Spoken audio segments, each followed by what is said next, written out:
నమస్తే అండి. Indian recipes తెలుగుకి స్వాగతం. నేను మీ సౌజన్య. ఈరోజు మన స్పెషల్ కూరలో వేసుకునే మసాలా కారం. పెద్దవాళ్ళ దగ్గర నుంచి నేర్చుకుని పిల్లలకు నేర్పించుకునే వంటలో అత్యంత ప్రాధాన్యత ఉన్న రెసిపీ అండి. కూర కారాన్ని ఒక్కసారి ప్రిపేర్ చేసి పెట్టుకుంటే చాలా కాలం నిల్వ ఉంటుంది.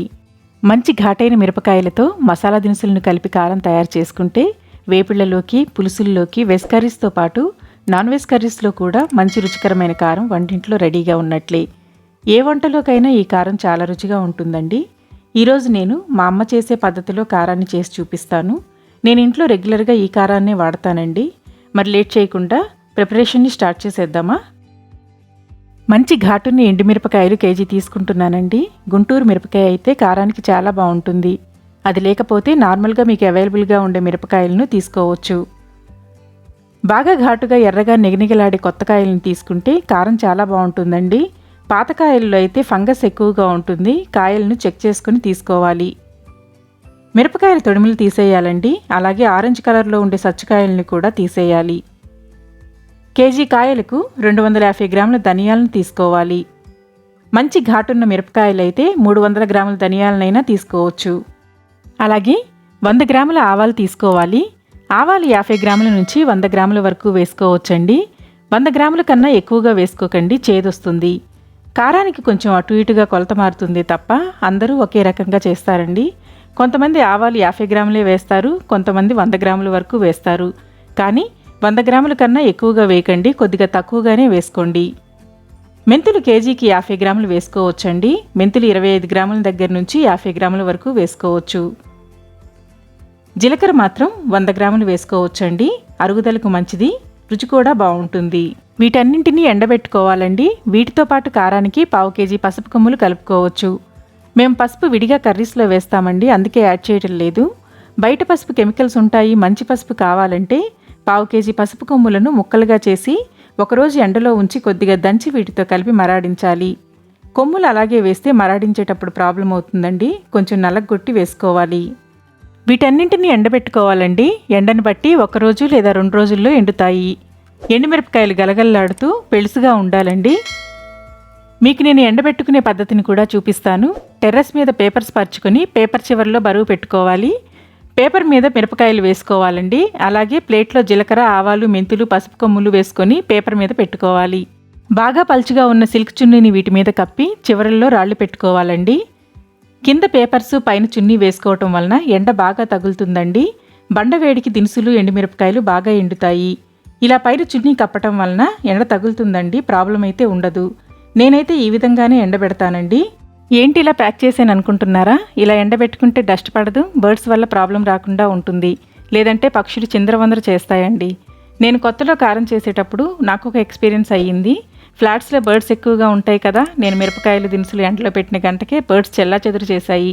పక్కింటి ఆంటీ వచ్చి చెప్పారండి. ఆవిడే నాకు ఈ పద్ధతిని చూపించారు. మనం కష్టపడి ప్రాసెస్ అంతా చేసి అదంతా వేస్ట్ అయితే చాలా బాధగా ఉంటుంది కదా. అందుకే నా ఎక్స్పీరియన్స్ మీతో షేర్ చేస్తున్నాను. ఎండబెట్టుకోవటం కూడా చూపిస్తున్నాను అనుకోకండి. తెలియని వాళ్ళకి, కొత్తగా నేర్చుకునే వాళ్ళకి యూస్ఫుల్గా ఉంటుందని చెప్తున్నాను. నేను మార్నింగ్ ఎండబెట్టి వెళ్ళానా, ఈవినింగ్ వరకు పైకి రాలేదు. ఈవినింగ్ 4 o'clockకి పైకి వచ్చానండి. చూడండి, ఇక్కడ ఎవరో మిరపకాయలు ఎండబెట్టారు. బర్డ్స్ చెల్లాచెదురు చేశాయి. మార్నింగ్ నేను వచ్చినప్పుడు లేవండి, తర్వాతే పెట్టినట్టున్నారు. డిఫరెన్స్ చూపించడం కోసమే పెట్టినట్లు అనిపించింది నాకు. మనం ఎండబెట్టినవి చూడండి, చెక్కు చెదరకుండా అలానే ఉన్నాయి. జాబ్ చేసుకునే వాళ్ళకు కూడా చాలా ఈజీగా ఉంటుందండి. ఎండ స్టార్ట్ అయ్యే టైంలో 9 o'clock ఆ టైంలో పెట్టేసి ఈవినింగ్ ఎండగా ఉన్నప్పుడే 4 o'clock టైంలో తీసేస్తే సరిపోతుందండి. చల్లబడితే మిరపకాయలు మెత్తబడతాయి. బాగా ఎండుంటే 1 రోజులో ఎండుతాయి, లేదంటే 2 రోజులు పడుతుంది. ఎండుమిరపకాయలు, ధనియాలు బాగా ఎండాయండి. చూడండి, ఎండుమిరపకాయలు గలగలలాడుతూ పెళుసుగా విరిగిపోతున్నాయి.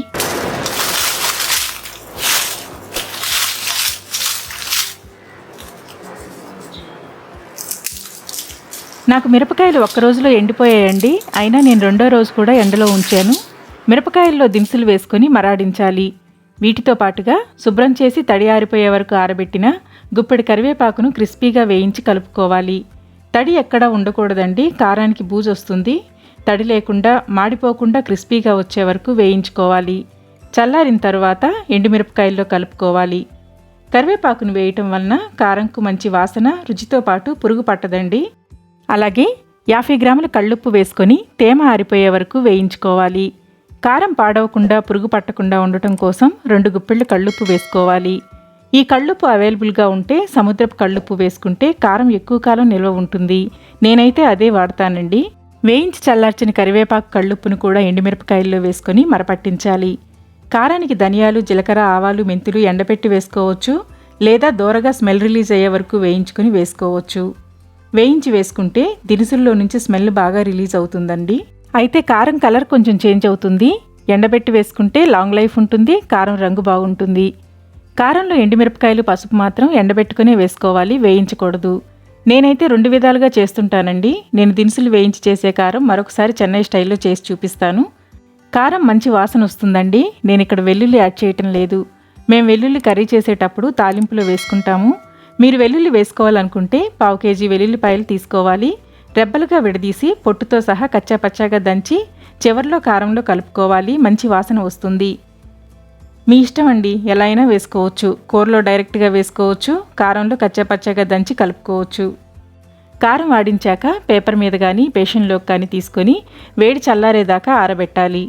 వేడి మీద డబ్బాలో పెడితే రంగు మారుతుంది, త్వరగా పాడవుతుంది. నిల్వ పచ్చళ్ళలాగానే వేడారిన తర్వాత ఎయిర్ టైట్ సీసాలో కానీ ప్లాస్టిక్ డబ్బాలో కానీ స్టోర్ చేసుకుని వాడుకోవాలి. స్టీల్ డబ్బాల్లో స్టోర్ చేయకూడదండి, డబ్బాలు పాడవుతాయి. కారం రూమ్ టెంపరేచర్లో సంవత్సరమైనా పాడవదండి. అయితే కొద్దిగా కలర్ చేంజ్ అవుతుంది. అవసరమైనంత బయట ఉంచుకొని మిగతాది ఎయిర్ టైట్ కంటైనర్లో ఫ్రిడ్జ్లో ఉంచుకుంటే ఎన్ని రోజులైనా కలర్ చేంజ్ అవ్వకుండా ఉంటుందండి. తడి గరిటెలు పెట్టకుండా, తడి తగలకుండా చూసుకోవాలి.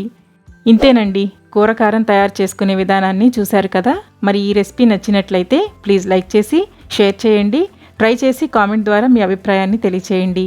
ఇంకా సబ్స్క్రైబ్ చేయకపోతే ప్లీజ్ సబ్స్క్రైబ్ చేసి పక్కన ఉన్న బెల్ని ప్రెస్ చేసి ఆల్ని సెలెక్ట్ చేయండి.